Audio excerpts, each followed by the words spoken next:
Okay guys, so today I'm going to do something I've never done before, which is called spatchcocking a chicken. I tried it with my scissors. They don't seem to be sharp enough. Oh yeah, okay. So you're going to find the backbone, which is right up the middle. It's the spine all along the bottom side of the chicken. And I started at the legs facing toward me. And I'm just going to cut all the way up along that backbone. Or try. Definitely need my scissors sharpened. But it is working.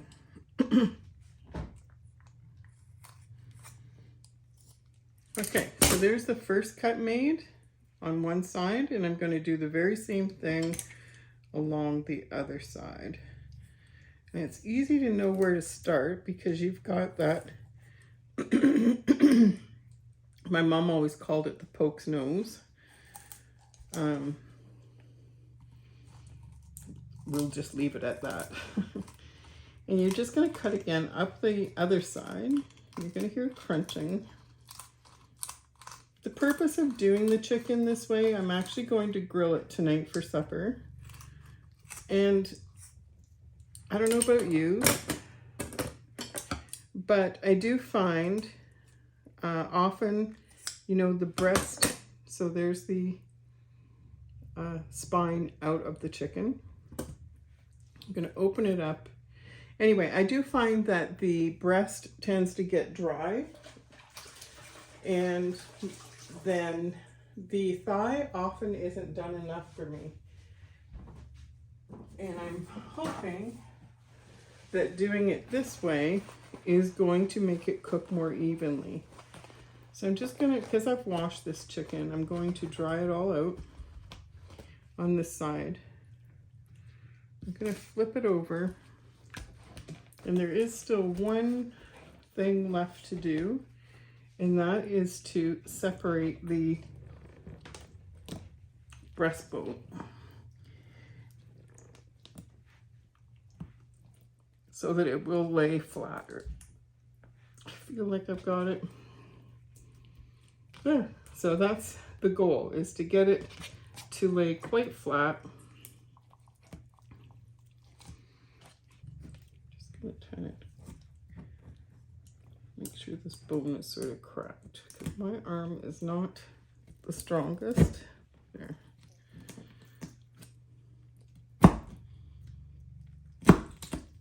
There we go. All right, I feel better about that.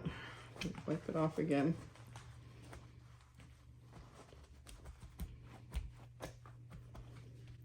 I want this dry because I am going to marinate it.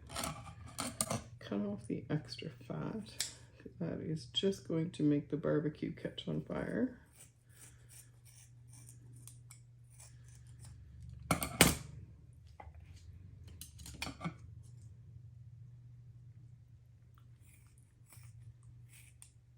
Now I'm not going to waste these. The spine and whatever else is going to get thrown in a stock pot eventually. We keep the bones when we're done eating and make chicken broth. There we go. All right. Okay. So now on to making the marinade. Washing my hands. Okay, so I have this all ready. And actually, full disclosure, I have two of them because one is not enough for our family. I've already done the second one. So now I'm going to make the rosemary salt that we're going to use to coat this. So I just want to say, this is something I've been intimidated about doing for a long time. I've seen it numerous times, and I don't know why, but something new, something I haven't done before, and that intimidated me. But I just want you to know this was so easy, so freaking easy. So let's move on. I just have to grab my salt. And some lemon zest. This is lemon zest. So often you'll see recipes asking for lemon zest.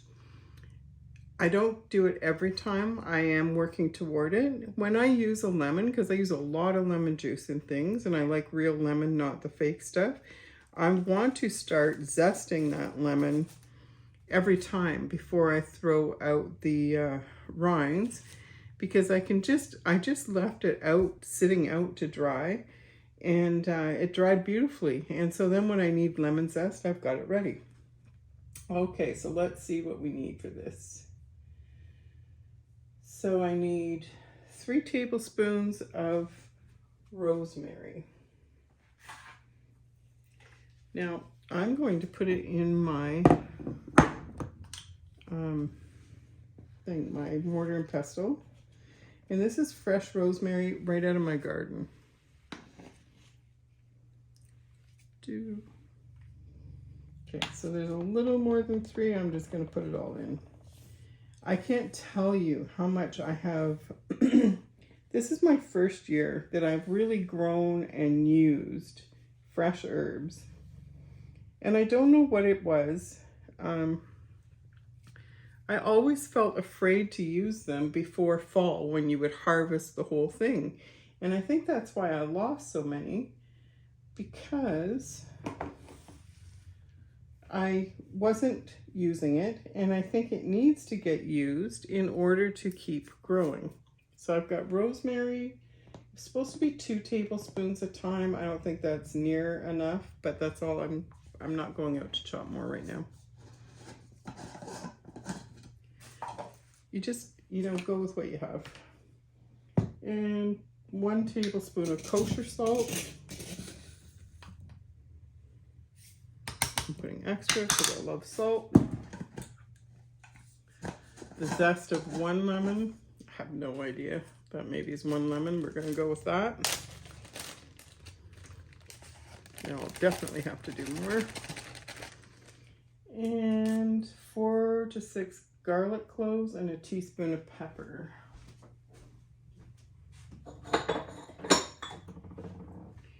I'm not even sure I have 4 cloves of garlic. I'm going to put some pepper in.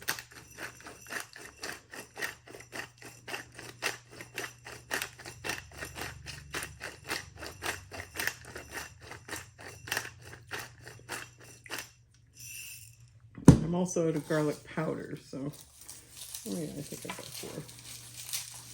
Use what I've got. I asked Glenn to get more. I go through a lot. I don't want garlic from China, so he's always trying to get me the stuff from Spain or somewhere other than China. And you know what? Most people, I'm going to use all these. They're bigger cloves, some of them, because that's what I like. I don't like these piddly little things. Shouldn't matter, really. And oh, I got a few in here. We're just going to put it all in, and I can officially say I'm out of garlic, because I'm actually doing 2 chickens, not 1, so I'm not sure that this seasoning is going to stretch as far as it should, but I'll just add more oil. And actually I have some chimichurri that I made up the other day. I'll put that on as well if I need to.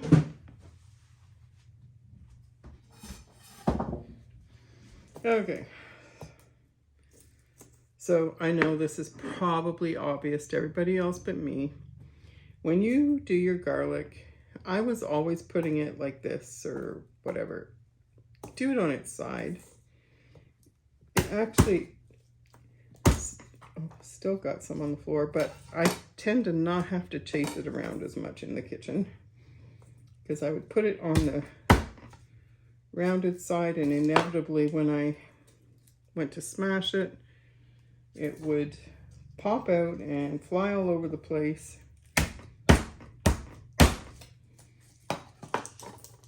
And half the time it'd be under the dishwasher or under something and gone.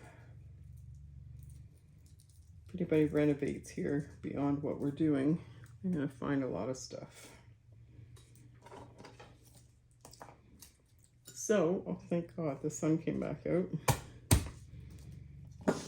It was supposed to rain today, so I was going to do this chicken in the oven and just do a roast chicken. And then it looked nice out, and I thought, oh no, I love doing it on the grill. Hate heating up the kitchen. And then when I went out to get my herbs, it had all clouded over. And I thought, great, I'm going to be grilling in the rain now. Actually, I wouldn't. I would have done these in the air fryer or something. I love to cook, but I'm no martyr. Oh, that might be enough garlic, actually. I might save these. Just in case. Might need them. Actually, I will need them because I'm going to do a, I think it's called a panzanella salad today. Anyway, so I'm just going to grind these together. I love my mortar and pestle. Actually, you know, it's funny. As many of you know, I'm not working for, anyway, we won't go into why. However, a lot of the stuff that used to totally stress me out and annoy me in cooking, which I wish I'd found this out before I bought all these prep tools, is the prep stuff. And the quicker I could prep it, the easier, the least amount of work, the better I liked it. I hated things like peeling these herbs off the stem. Still don't like peeling potatoes, I'm not gonna lie.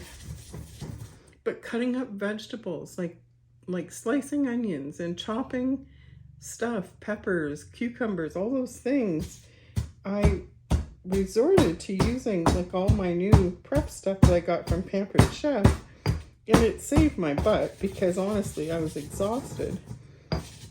But it's been a bit of a surprise to me that these things that I hated before are now kind of therapeutic for me. And in my mental state right now, I need therapeutic in any way I can find it. And probably not in some of the ways I find it. But it really has. So baking sourdough has been a lifesaver. I do use my mixer. It does make it that much easier. But it's been challenging. I've been learning a lot. And just the physical process of making it has been so therapeutic for me. Oh, that's so good.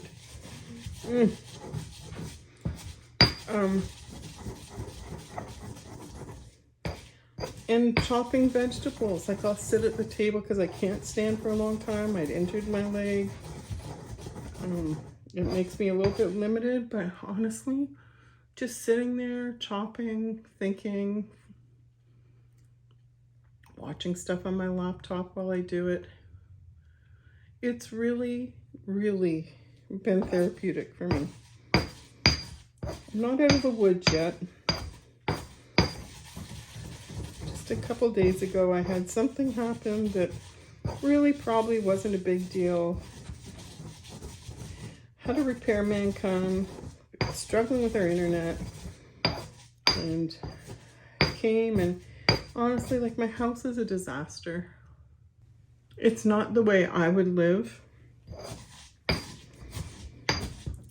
But we've been doing renos. I've had to depend on other people. They haven't been available, and I'm living in a state of chaos, and I don't know if you understand, but there probably isn't much that is harder on me than that. I don't know. I'm a perfectionist. I told you in my one video, trying to overcome it, but it's not a easy process. So anyway, I'm not supposed to put that on first, but I'm going to just wipe my hands and then wash them. I just didn't want to waste those herbs.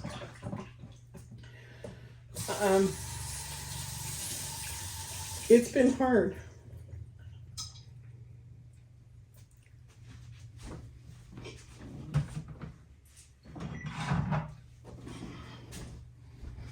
Now, the recipe says to coat the chicken in olive oil and to rub this on. I am going to deviate. I am going to mix all these with the olive oil and baste it. I feel like I have a better chance of getting things more even. Oh my gosh, it smells so good. These fresh herbs are divine. Just gonna rinse out my mortar and pestle with some oil. That obviously wasn't on tight.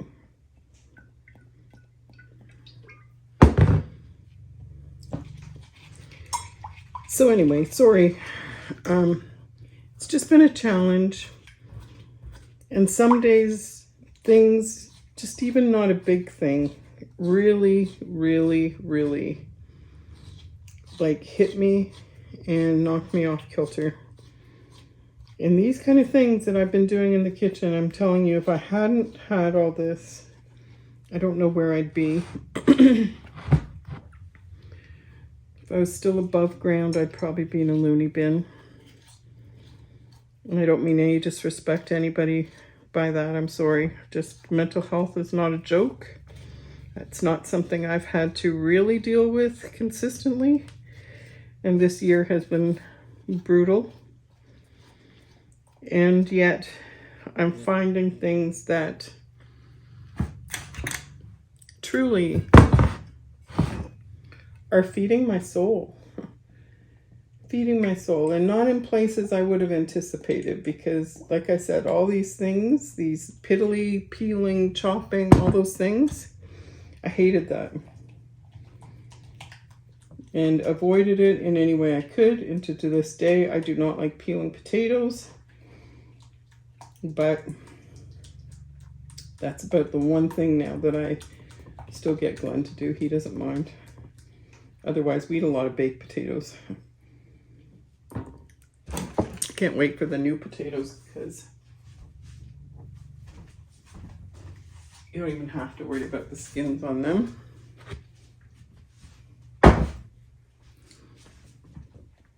So I'm just going to baste this top and bottom. So I'm going to start bottom first. And I'm going to let it marinate for a while. It's 1:30. Yeah, it's going to marinate for a few hours. Paint it, all these herbs, get lots on there. And that's what I love about this spatchcock. Like, you have access to the what normally wouldn't have been accessible.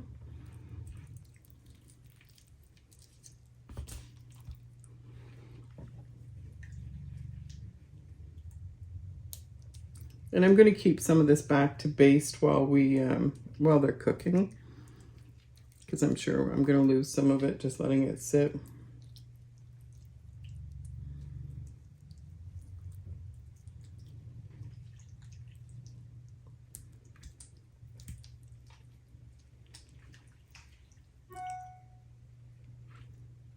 And honestly, I'm just doing a preliminary baste right now, because the longer I let the rest of it sit while this marinates, it's going to infuse the oil even more, and it'll be even more flavorful, even if I don't get because herbs, it's kind of hard sometimes unless you're sprinkling them to get them to sit in the right place and whatever. So I will at least get the flavors. And I have to say, like, rosemary is one of my favorites right now. I think it will be forever. It's new to me as well. Never really used it much when all I had access to was dried, although even that doesn't bother me now. But I'm just so addicted to the smell and the flavor. Just amazing. I love it on potatoes. I love it on meat. I want to make rosemary salt, where I'm going to just dry some and blend it with salt and have it in a shaker, so I can put it on whatever I want then. Anyway, so this is my chicken. If I remember, I will try and get a video of it barbecuing and when it's done. But This is a spatchcock chicken. It's gonna marinate for a bit, a few hours, and then I'm gonna grill it. Have a good day, guys. Enjoy the sunshine while it's here.